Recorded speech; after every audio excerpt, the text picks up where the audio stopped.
Good morning, everyone. Welcoming you all to our Sunday CME. Today we have an excellent speaker, our specialist urologist, who is speaking on the topic erectile dysfunction, the barometer of men's health. Going back to doctor's academic background, Doctor did the MBBS from Government Medical College, Kottayam, and post-graduation and super specialization from the same college itself. Doctor was adjudged the best outgoing student and cleared MS and MPH with distinction. Doctor underwent specialized training at the prestigious Mujibai Institute, Ahmedabad, for keyhole surgeries for kidney stones. Sir is a fellow of Royal College of Surgeons, Edinburgh. Sir has also a fellowship in laparoscopic surgery, FMAMS, from the World Laparoscopy Institute. Sir has been working with Ahalya Medical Group Abu Dhabi since March 2013. And Sir's special area of interest include kidney stones, prostatic diseases, male sexual dysfunction, and infertility. Welcome you, sir, for presenting the CME. Thank you. Thank you, Dr. Nima, for the introduction. Good morning, colleagues and dear friends. Erectile dysfunction, the barometer of men's health. Now, in the next 45 to 50 minutes, I would be telling you what erectile dysfunction is. I would discuss the various causes leading to ED, evaluate its impact on men's health. I would describe the test leading to a diagnosis of ED and compare the various treatment options that exist for ED. Now, before going to the presentation per se, I would just like to say a few points. On any given day, we get a substantial number of patients visiting our OPDs with complaints of erectile dysfunction. But at many times, the patient and the physician, they don't discuss this condition in detail. It might be because of embarrassment and other social and cultural issues that exist, but talking about one's sexual health. And finally, erectile dysfunction and its treatment is not covered by insurance companies. Now, just to tell you this, man could survive earthquakes, epidemics, horrors of disease, and all the agonies of the soul. But for all time, his tormenting tragedy is and will be the tragedy of the bedroom. Now, what is ED? It is a consistent or recurrent inability of a man to attain and maintain a penile erection sufficient for sexual performance. And by recurrent inability, it means at least it should be 3 months or greater in duration. So even though talking about sex is considered as a social taboo in many countries and many societies, it surprisingly has a lot of health benefits. It relieves stress, it lowers blood pressure, it boosts immunity, it provides exercise, it boosts self-esteem, it improves intimacy, it reduces the risk of prostate cancer, it strengthens your pelvic floor muscles. Now, it's every 10 men you meet up in the street, across all ages, 1 in 10 men would suffer from ED. And the prevalence of ED has been studied by the Massachusetts Male Aging Study, MMAS study. It says that approximately 50% of men in the age group 40 to 70 years have ED. So if you generally look, 40% of men in the age group of 40 and 70% of men in the age group of 70 would have ED. So it's quite a prevalent condition. Now, why diagnosing ED is important? ED screening may identify underlying coronary artery disease. It might even uncover diabetes and dyslipidemia. It might reveal the presence of hypogonadism, which could have effects on multiple systems. And many men with ED, they show distress, they have depressive symptoms. In fact, impotence is one of the leading causes for depression leading to suicide. It decreases self-esteem, they have a diminished quality of life, and it has a marked effect on interpersonal relationships. Impotence is one of the leading causes for divorces all over the world. But it's not easy to identify ED. There are patient and physician factors. The patient might be reluctant to discuss ED because of embarrassment, shame, or ignorance about his normal sexual functioning. There could be cultural beliefs about discussing sexuality. And the physician factors, the physician might not ask leading questions because of the fear of offending the patient, The physician might not be confident in diagnosing and treating ED. There might be cultural, religious, and ethnic differences. And the physician might think that if he asks questions, he might be appearing overly interested in the patient's sexual life. Now, just a basic anatomy which is relevant for erection. Here, this is a cross section of the penis, and these two are the erectile bodies of the penis. It's called the corpora cavernosa. And here you have the corpora sponjosa, which houses the urethra. This corpora cavernosa contains a cavernosal artery, and it's surrounded by a thick structure called the tunica albuginea. It has two layers. And when the penis becomes tumescent, this tunica albuginea gives a resistance and it causes the rise in intracavernosal pressure. And here you have the dorsal neurovascular bundle. The arterial and venous system, the penile artery is a continuation of the internal pudendal artery. It has three branches. You have the dorsal branch, which supplies the dorsum and glans. You have a bulbourethral branch, which will supply the bulb and the urethra. And you have the main thing, which is called the cavernosal artery. And there is rich anastomosis between the bulbourethral artery and the cavernosal artery by the circumflex arteries. And the venous system also follows the same system. It drains into the periprostatic plexus and the internal pudendal vein. The important thing to note is that there is a subtunicular venous plexus which helps in attaining increased intracavernosal pressure. Now this diagram tells you what happens during erection. Normally you have the cavernosal artery and it gives off helicine arteries. And these helicine arteries end up in sinusoids. They are just blood-filled spaces. And from these sinusoids, you have venules draining the blood out. And these venules, they exit the tunica albuginea as emissary veins. So when there is erection, there is vasodilatation, and this cavernosal artery dilates, and the sinusoids expand and they're filled with blood. And when they're filled with blood, it exerts pressure on this venules. And it will press the venules against the tunica albuginea. Thereby, it will decrease the venous outflow. And the emissary vein, which exits obliquely through the two layers of the tunica albuginea, is again further pressed. So, there is maximal arterial dilatation and minimal venous outflow. That's how erection takes place. Now, this neural involvement in erection. Erection is mainly a parasympathetic process. Normally, there is a sympathetic tone and the penis is flaccid. The sympathetic center is T11 to L2 and the parasympathetic center is S2, S3, S4. So normally, when there is a psychogenic stimulation through the brain, it could be visual, it could be tactile, auditory, olfactory, dreams, anything. It sends impulses down the spinal cord and the sympathetic outflow is decreased and there is parasympathetic overflow. This causes vasodilatation and the penis erects. Now you could even have reflex stimulation by just tactile stimulation of the genitalia or any bowel or bladder stimuli. It would not go to the higher centers. It would come to S2, S3, S4 and cause erection. And the pudendal nerve is the main somatic nerve involved, which has sensory and motor components. Now you all might know the hypothalamic pituitary axis. GnRH acts on the pituitary, causing release of LH and FSH. LH will act on the Leydig cell to cause release of testosterone. And this exerts a negative feedback effect also. Testosterone, it exists in the blood as free form and bound form. Majority of the testosterone is bound to sex hormone binding globulin. It's 60% is bound to that. And around 38 to 40% is bound to albumin. And only 2% is free. Now the testosterone that is bound to sex hormone binding globulin is tightly bound, it's not available for any function. So this albumin bound testosterone and free testosterone are called the bioavailable testosterone. Now the phases of erection, you have 5 phases. The first is the latent filling phase where the artery dilates. Then you have a tumescent phase. Then the full erection phase where the intracavernosal pressure rises to 100 millimeters of mercury. Then later you have the rigid erection phase, where the pressure increases by the ischiocavernosal muscle contraction. And later, when the sympathetic outflow is there, there's a detumescence phase.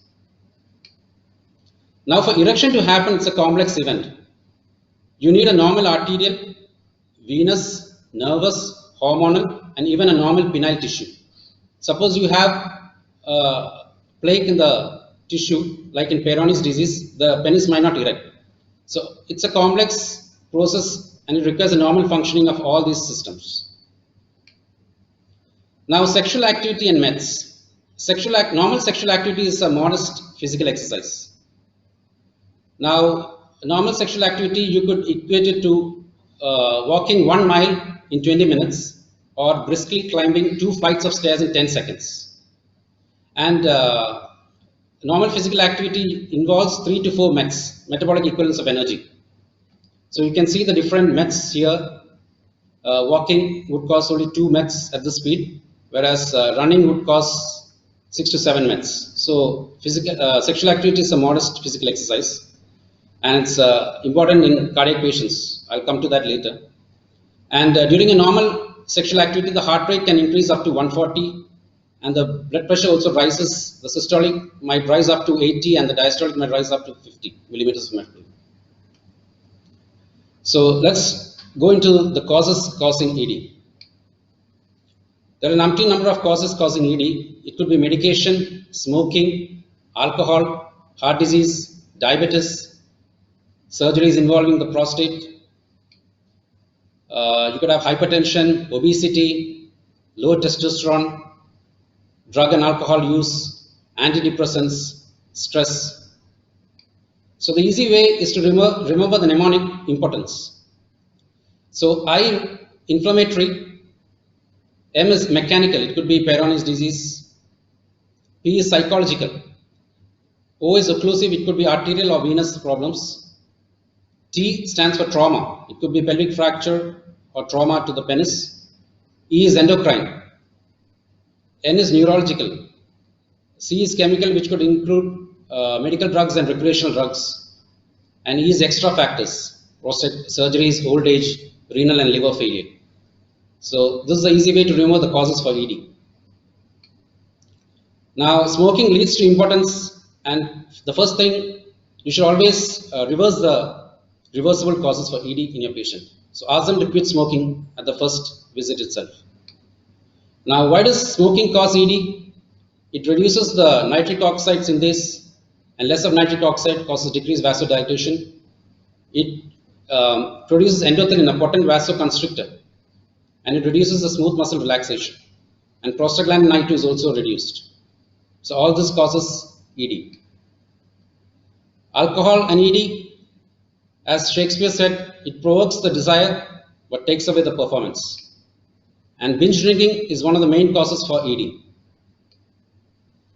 In acute alcoholism, impotency is caused by the depressed effect of the drug.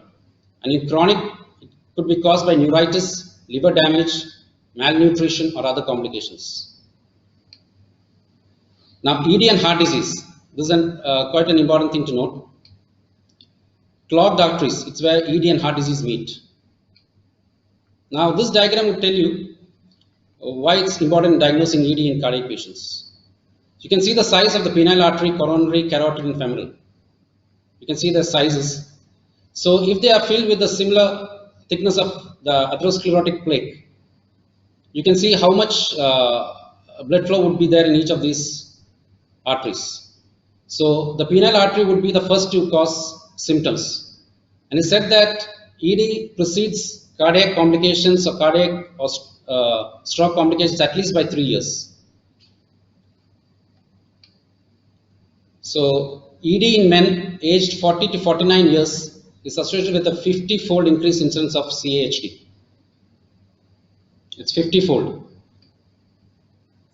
So now ED is as much a risk factor for heart disease as is smoking and a family history of coronary artery heart disease.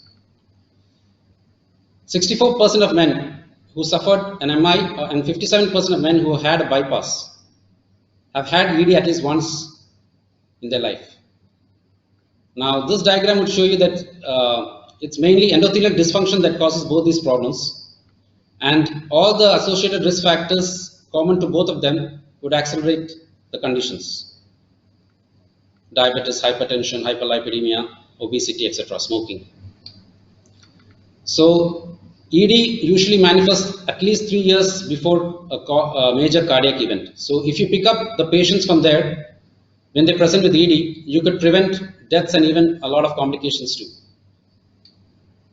Now ED and diabetes.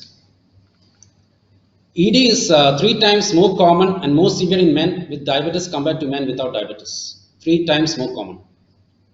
And it occurs 10 to 15 years earlier in men with diabetes.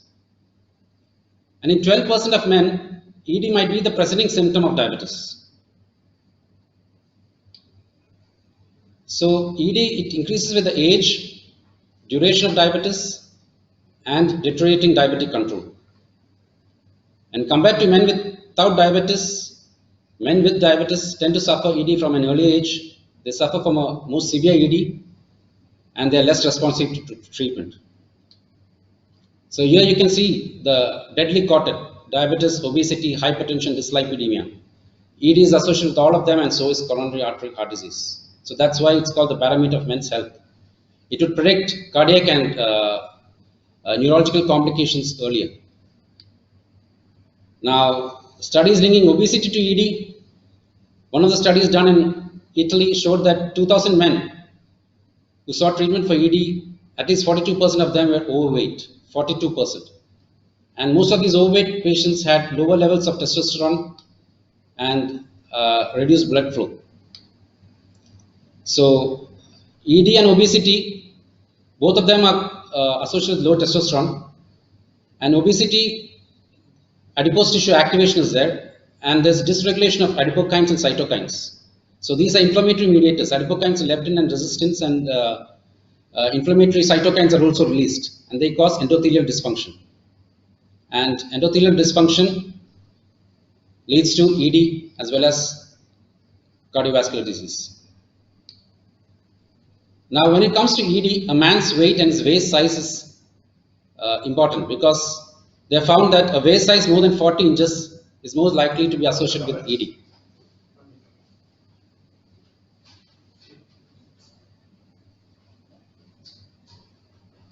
Good.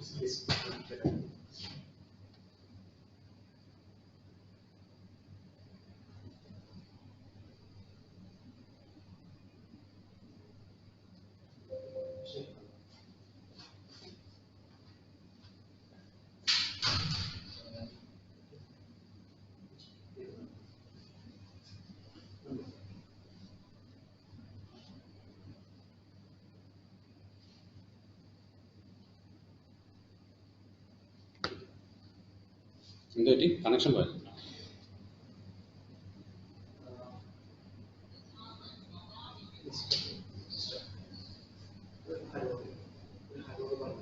Yeah, hello? Yeah, sorry for the interruption. So when it comes to a man's waist size and ED, waist size larger than 40 inches is more likely to be associated with ED. Erectile dysfunction and depression, it's a vicious cycle. ED leads to depression, and patients who take antidepressants have erectile dysfunction. So this is a vicious cycle, and it's, as I said before, it's a leading cause for depression and suicide in youngsters now. Drugs causing ED, you have a lot of drugs causing ED. Antihypertensives, antidepressants, antipsychotics, anticonvulsants, antihistamines, H2 antagonists, and recreational drugs. So any patient presenting with ED, you got to review his medication history. ED can be also as a result of treatment for prostate cancer and other cancers. Brachytherapy, radiation, and surgeries can cause ED, especially radical prostatectomy. 80% of patients can develop ED.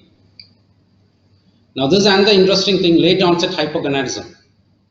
It's always called as ADAM, androgen decline in the aging male, or andropause. In the age group 40 to 79 years, it's seen in 2 to 6% of patients, and it increases with age, obesity, and other comorbidities. Now, most of these patients would have a reduced sexual desire and activity. They would have reduced nocturnal erections, hot flushes. The testis size would be small, less of pubic hair, and overall distribution of hair on the body would be less. They would have visceral obesity. So it's somewhat similar to the menopause ladies have. It's called andropause, and they would have other general signs like decreased energy, reduced muscle bulk, depressed mood, etc. So it's important that you pick this up when you examine a patient with ED. Now, how do you diagnose and evaluate ED?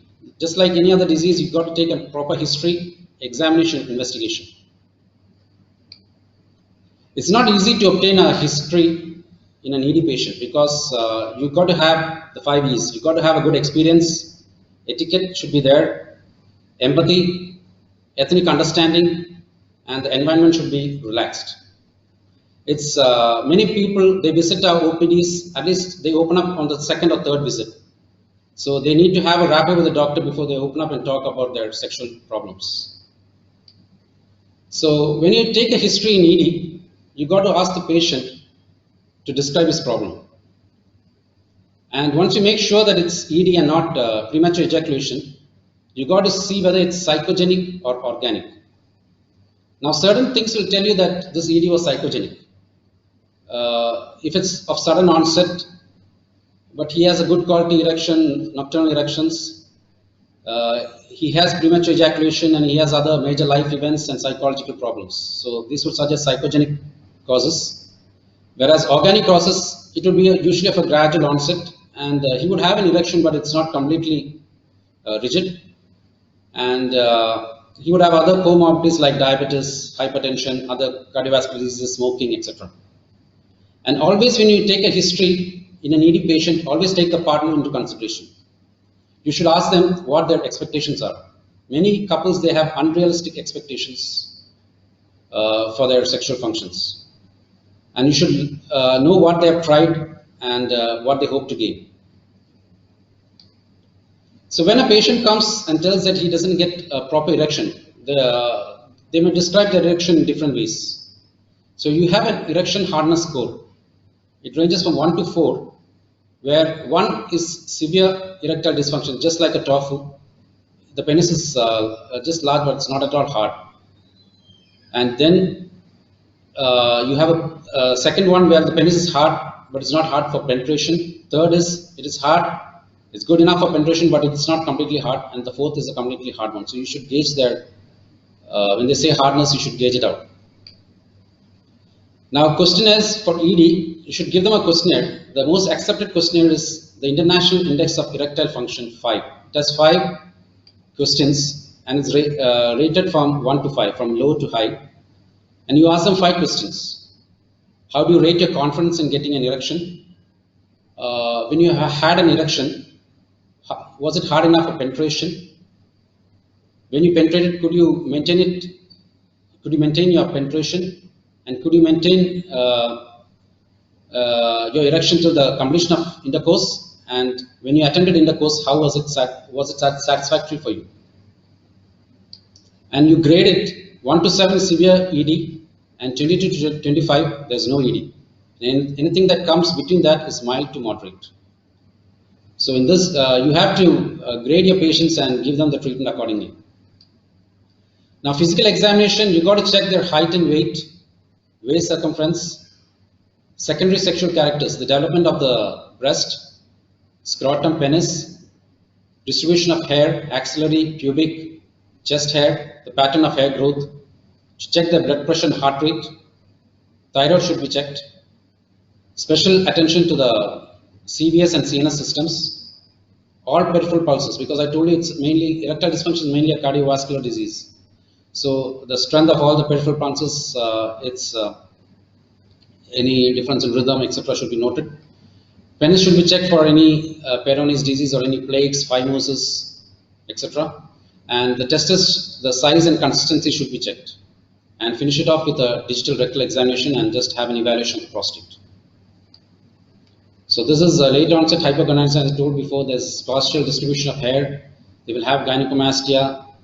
The muscles would be wasted. The increased risk of osteoporosis. They would have reduced libido and increased visceral adiposity. The lab test, you should do a blood sugar, lipid profile, thyroid, testosterone, PSA, prolactin, FSH, and LH. Now, when you do testosterone, remember that there's a circadian rhythm for testosterone secretion. Testosterone is maximally secreted during 7 a.m. to 10 a.m. and is impacted by food intake. So you should tell the patient to give his blood sample in a fasting state at least before 10 a.m. in the morning. Now there are certain specific diagnostic tests for ED. You don't do that for every patient you meet. You do it for patients who have a primary erectile disorder, young patients with history of trauma, patients who have a penile deformity and are going in for surgery, persons who have not responded to medical therapy, persons with complex psychiatric disorders, medical legal reasons like sexual abuse victim and sexual abuse suspect, etc. Now, the specific diagnostic tests include nocturnal penile tumescence and rigidity. It's called the RigiScan, and we have vascular studies. Now, this is RigiScan. It is done to differentiate between organic and psychogenic impotence. So, the patient has to do it for 2 successive nights. Its apparatus is strapped to the thigh, and you have 2 rings, one at the base of the penis and the other at the tip of the penis. And usually a person gets around 3 to 5 erections during an 8-hour sleep.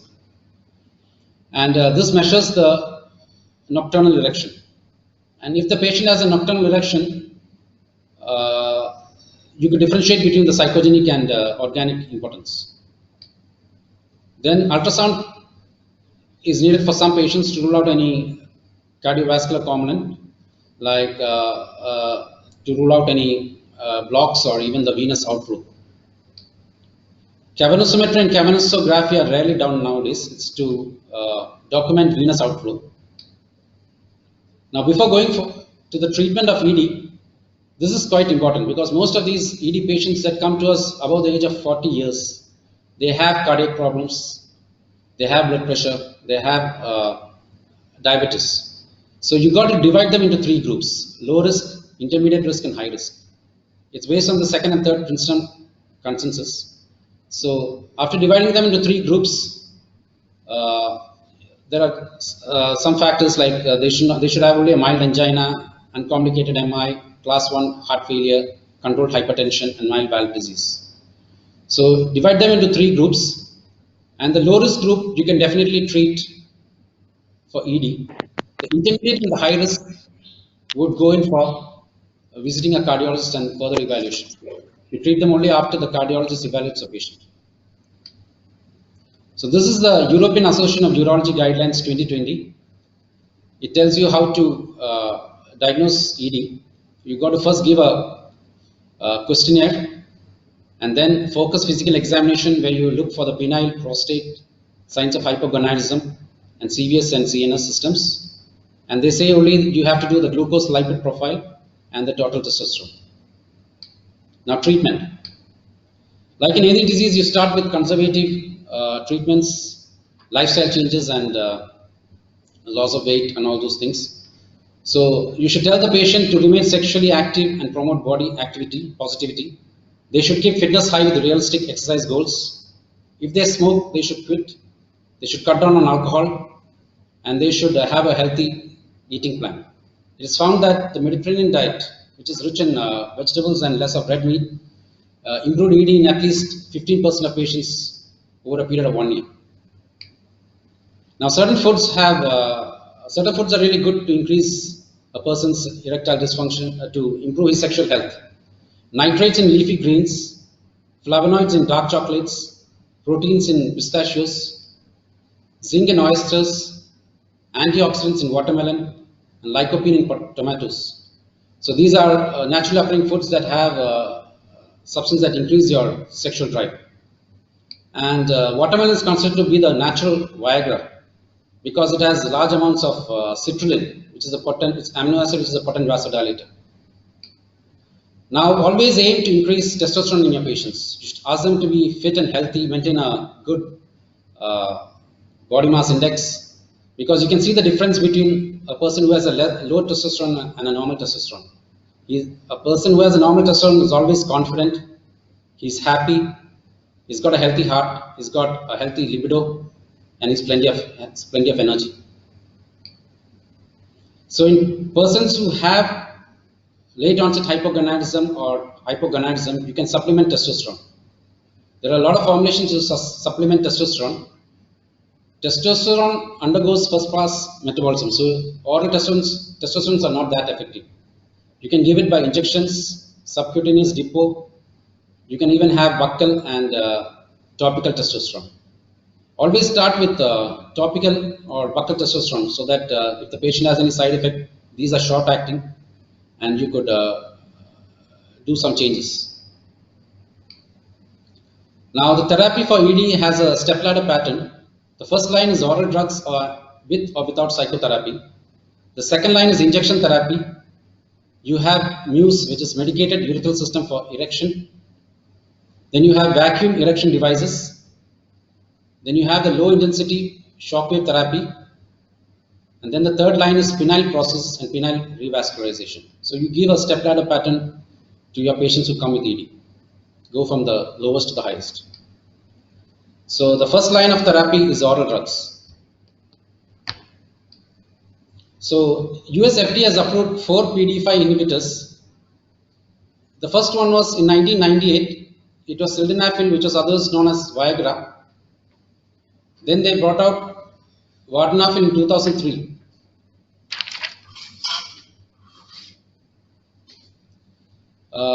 It is others called as Levitra.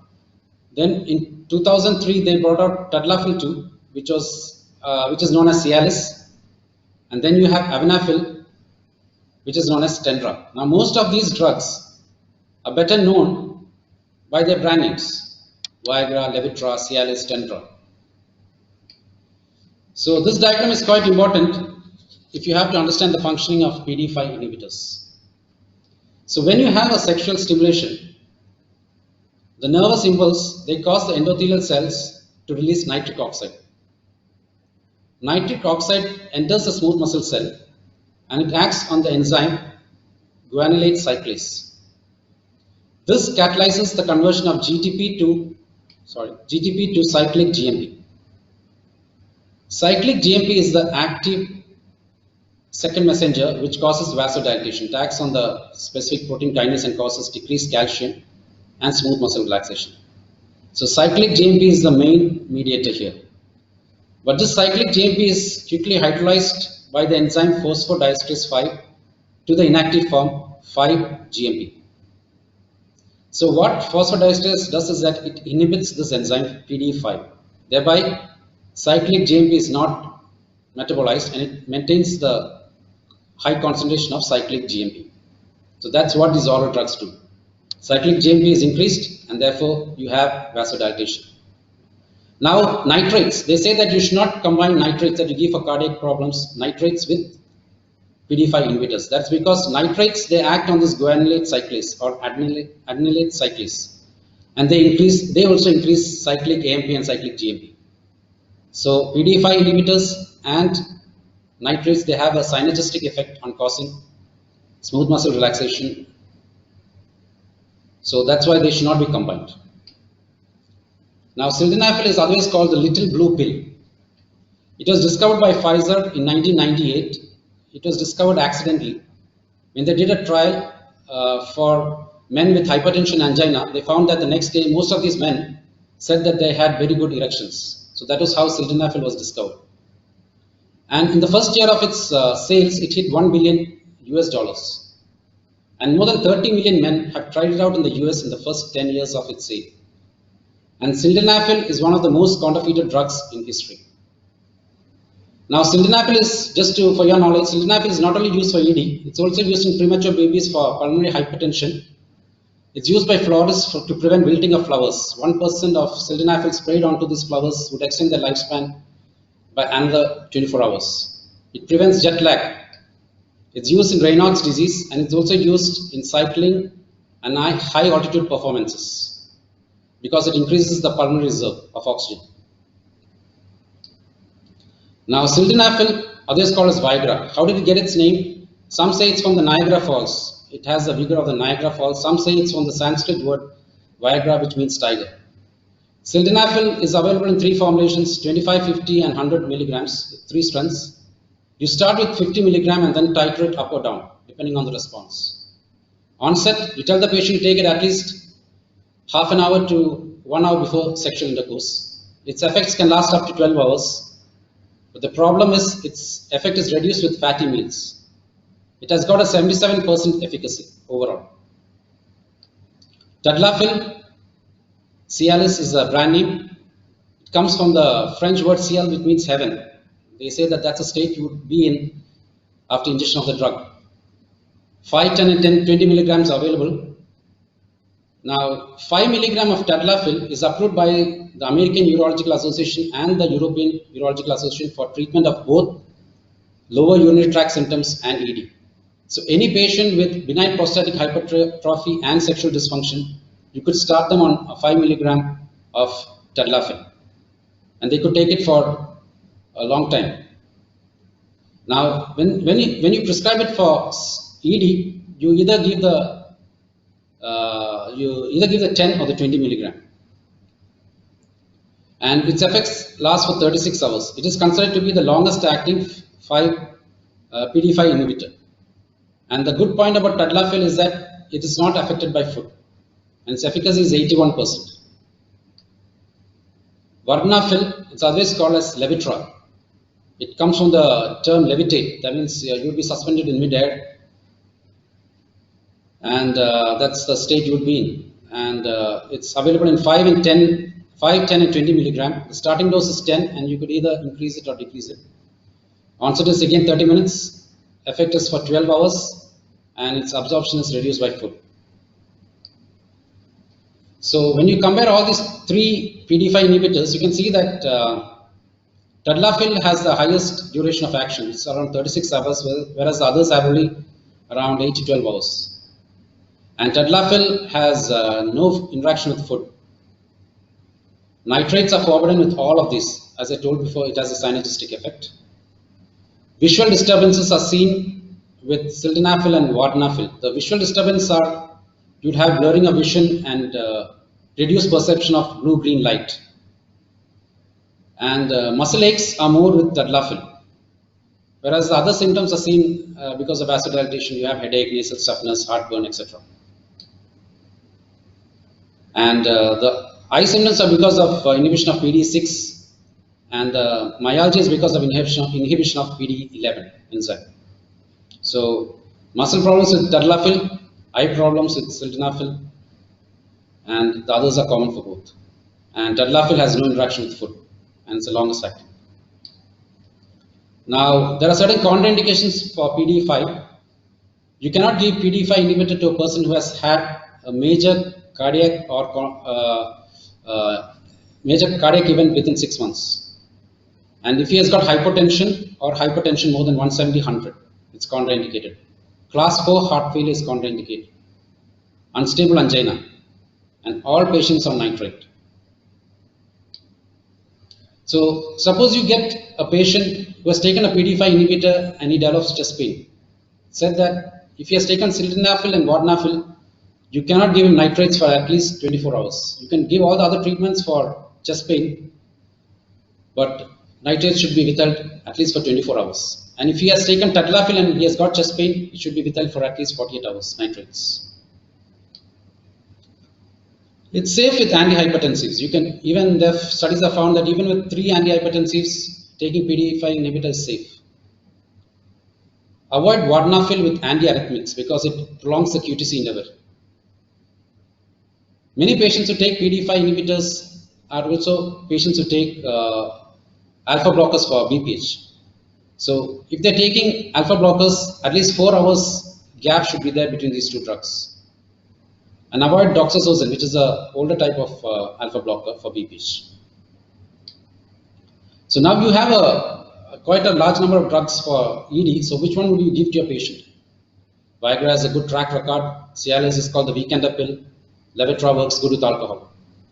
So it depends. It depends on what your patient wants. Some couples, they go in for a planned or an unplanned sex. If they're planning to have an unplanned sex, they could go in for tadalafil because they could take the tablet and have sex anytime within 36 hours. And always keep in mind the drug interactions.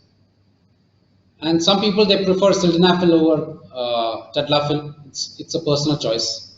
And some people find one drug effective than the other.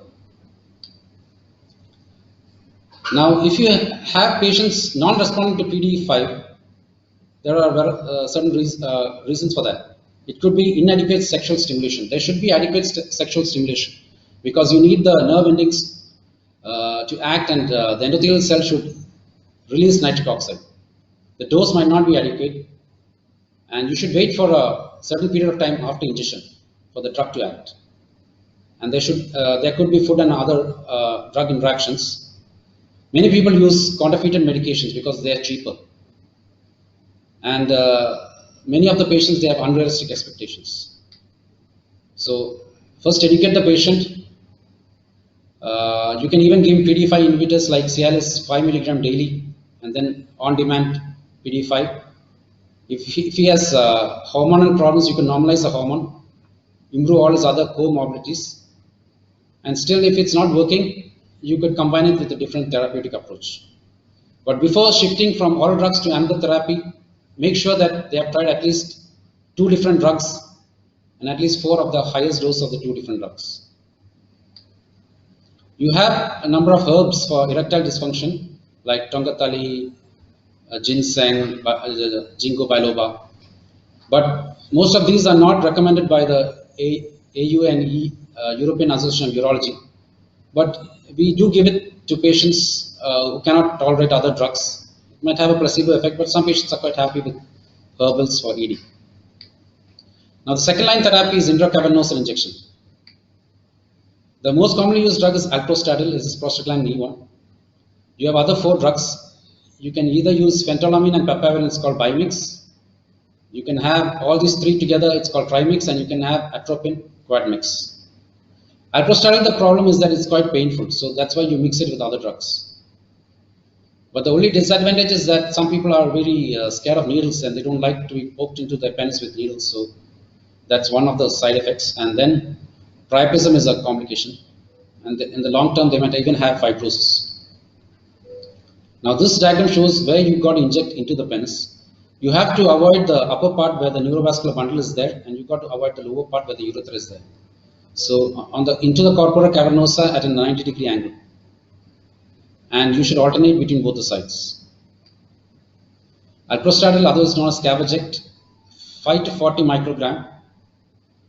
You get an erection after 5 to 15 minutes, but remember that the first injection should be taken in your OPD with a lower dose.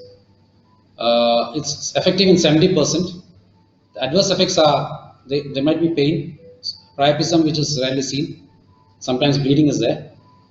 And any patient on anticoagulants or with bleeding disorders can't do this. And if the patient has poor manual dexterity, the partner can be taught and they could even give the injection to the patient. The thing to remember is not more than once in 24 hours, and you cannot use it more than 3 times per week, and always alternate between each side. The next is MUSE, medicated urethral system for erection. It's otherwise called as urethral suppositories. So in the injection you had 5 to 40 microgram. Here you increase the dose 125 to 1000 microgram. You have different doses.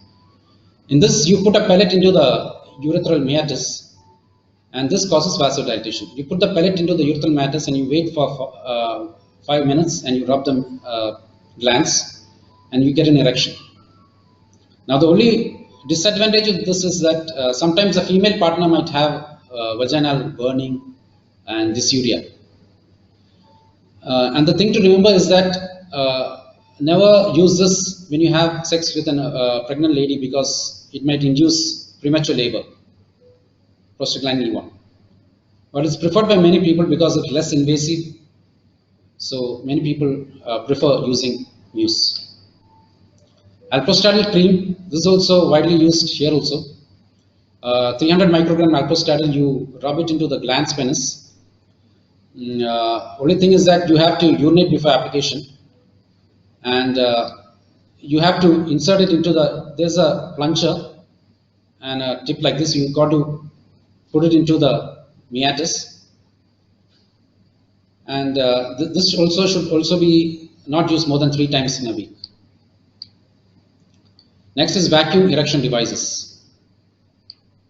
Now VED, the basic thing is that it is an external device with a ring at its base. It is connected to a pump. So you put this device onto the penis and you activate the pump. It creates a vacuum and blood is sucked into the penis. And when the penis is erect, you slip this ring onto the base of the penis. So this is the basic mechanism of vacuum erection device.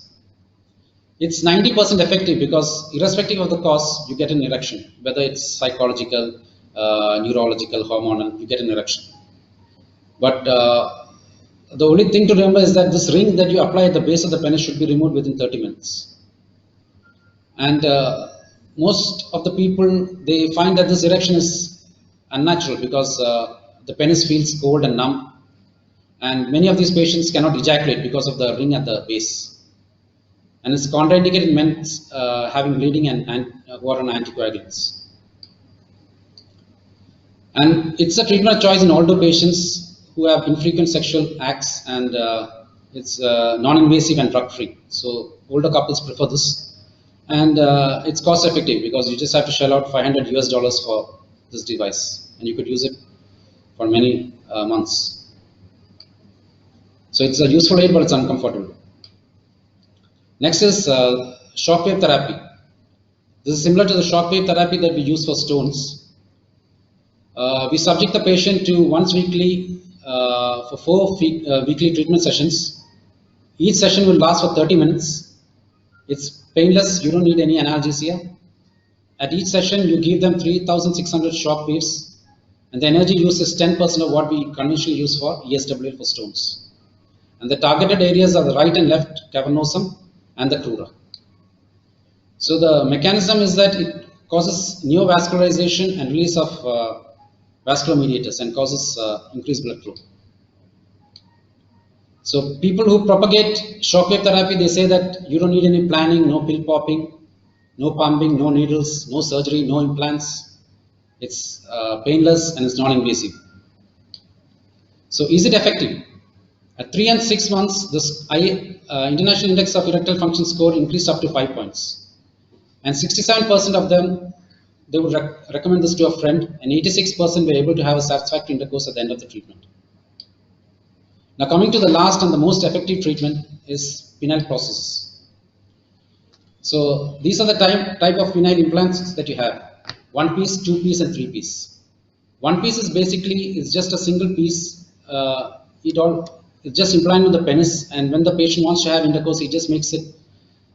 He just straightens it out and he can have intercourse and he bends it. The only problem is that it's difficult to conceal this penis. The 2 piece is that you have a pump and the cylinder.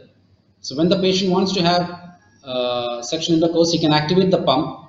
The fluid in the pump would go to the cylinder and it would cause erection.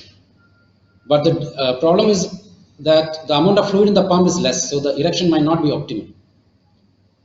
And in the 3 piece, you have the pump, you have the cylinder, and you have a reservoir, which is sited in the lower abdomen. So you have more amount of fluid. When you activate the pump, more amount of fluid comes into the cylinder and causes erection. So this erection mimics the natural erection. So this is the best, but it's technically a bit more difficult to implant. So this is the 1 piece non-inflatable process. You just bend it when you don't have sex, and you just make straighten it when you want to have sex. The only thing is that the patient has a permanent erection. It's difficult to conceal in your pants. It has an abnormal appearance. The penis has an abnormal appearance. This is a 2 piece. You have the pump and the cylinders.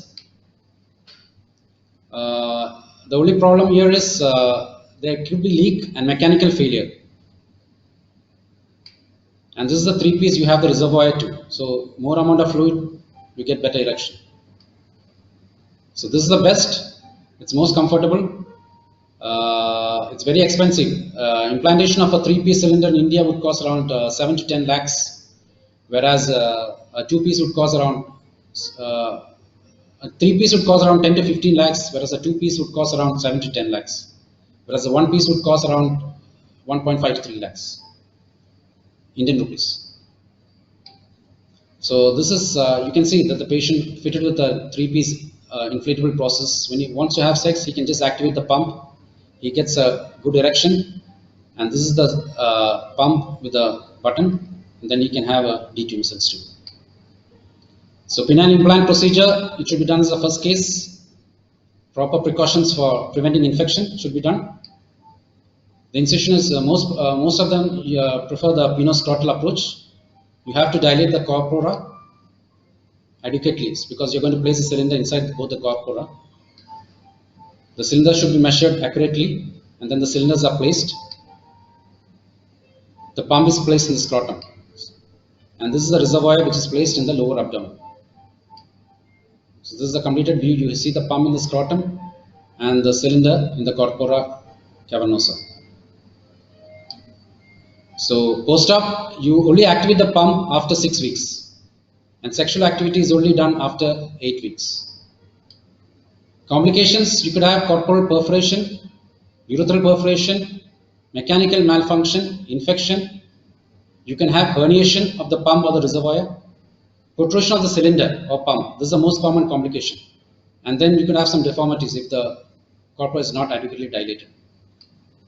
Infection, you could take care of all these things to prevent infection. But if you have an infection, you should remove the process and reinsert it 6 months later. Then erosion is also, here you can see the pump eroding, or you can see even the cylinders trying to erode out. It's because the sizing of the cylinders was not accurate. No other choice but to replace the cylinders. Sometimes you can have even mechanical failure. The rod might fracture. It needs to be replaced. This is the S-shaped deformity. On erection, you have an S-shaped deformity. That's because the corpora was not adequately dilated and the correct cylinder was not used. And this is the Concord deformity, where again the correct cylinder was not used. So, are men satisfied with the penile implants? 92% of patients said that the sexual activity was excellent after a penile implant, and 96% of partners also said that they had an excellent intercourse after the implantation. So here you can see that penile implant has the best overall patient satisfaction compared to penile injection and oral medications. But the problem with penile implants is the cost. The average cost of penile surgery implantation is 10,000 to 20,000. It will depend also on the type of implants you use and your location. So this is just a comparison of all the treatment options that you have for penile ED. Psychosexual therapy is just $150 per minute. Oral is $10 per dose. Vacuum constriction is $450 per device, whereas process would cost somewhere between 50,000 US dollars. So even though process is a one-shot effect, it's highly effective. It's quite costly, and all patients can't afford it. So this is the latest EA guidelines for management of ED. First, go in for lifestyle changes, adequate counseling to the patient partner. Then you could either start with PDE5 inhibitors and later move on to the second-line therapy like injections, vacuum devices, topical intraurethral alprostat. And always assess their outcome and treatment side effects. And if they have inadequate treatment outcome, always educate them and do a retrial and consider combining them with other therapies. And if it's still not working out, go in for penile process implantation. Just a word about penile revascularization. It's mainly used in young patients with pelvic trauma. It has got a good success rate. It's mainly connecting the external iliac to the internal iliac. You connect the inferior epigastric to the dorsal penile artery. That's a basic thing you do for revascularization. So microsurgical anastomosis. Psychosexual counseling and therapy has a major role in ED, but unfortunately that is not covered by insurance companies. Sometimes some patients with ED just needs a psychotherapy to be all right. Yoga is promoted in a big way because it increases pelvic blood flow and it increases the strength of the pelvic floor muscles. It also takes care of your mind too. And what's new in the pipeline, you have apomorphine, which is a potent central acting drug. It causes a lot of vomiting, so they're working on this. Topicline is coming out. It's anti-alpostatin, which helps in the cutaneous permeation, easier permeation of alpostatin into the glands. Then you have gene therapy. It's shown great success in animals, so they have to try it out in men. So in conclusion, ED, it's a common condition that has an effective treatment. Always consider occult cardiovascular disease. Lifestyle changes and drugs are effective in the majority of your patients. You might have to consider testosterone therapy in certain cases. Promising second-line therapies do exist. And lastly, penile process insertion is an excellent option with long-lasting results. They say that penile implants could last for up to 15 years. So in the end, you should always offer hope to your patients with ED, and always tell them that ED has a cure. Thank you.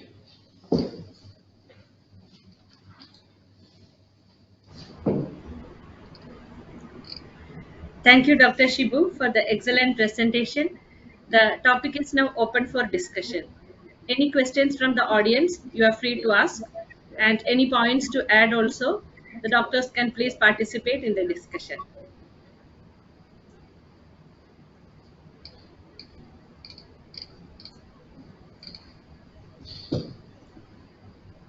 Any questions from the audience?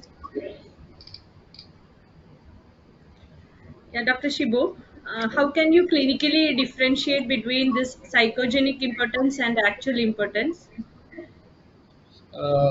Actually, by just examining the patient, you have to get it from the history, because most of these patients who come with psychogenic impotence, they would say that they have impotence only at certain times. They could have, they may not be able to have sex with certain ladies.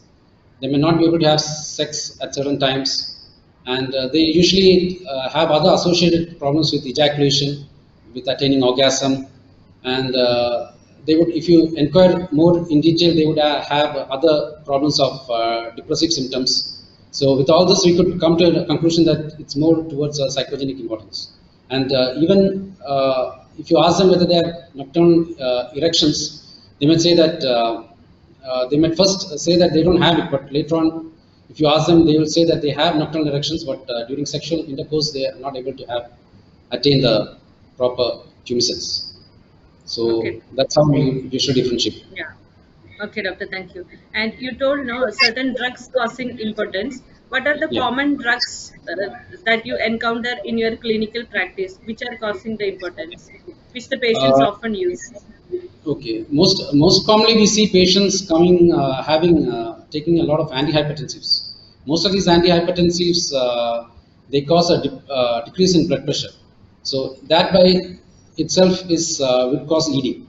And patients taking patients taking antipsychotics, uh, other hormone drugs like anti-thyroid medications, all these can cause, mostly I think almost all the drugs that we come across can cause ED, especially those acting on the CNS. Yeah, that also we have to keep in mind, right, when the patient. Any patient coming with ED, you should evaluate their medication history, and by changing some of the medications, you could even alleviate their problems. Yeah. Thank you very much, doctor. Any Thank you. questions from the audience, please?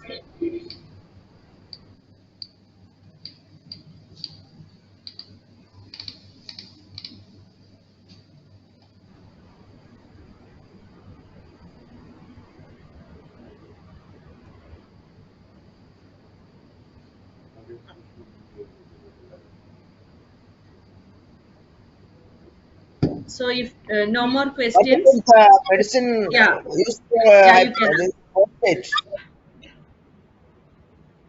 Not Sorry, audible, Prostate, please. tamsulosin. Yeah, please Yeah, tell. you're asking Prostate. tamsulosin. Yeah, Tamsulosin is in it? ED. Yeah, tamsulosin, most of these patients who have erectile dysfunction above the age of 50 years are also on tamsulosin or other related drugs for BPH. The problem is that they can take tamsulosin along with their ED medication, but the thing is that they should have a gap of at least 4 hours because that could have a problem with their blood pressure. And tamsulosin as such, it leads it to retrograde ejaculation. Even though that is not a exact cause for ED, the patients might have retrograde ejaculation. So they might come and tell you that they have ED when they're taking tamsulosin. Thank you, doctor.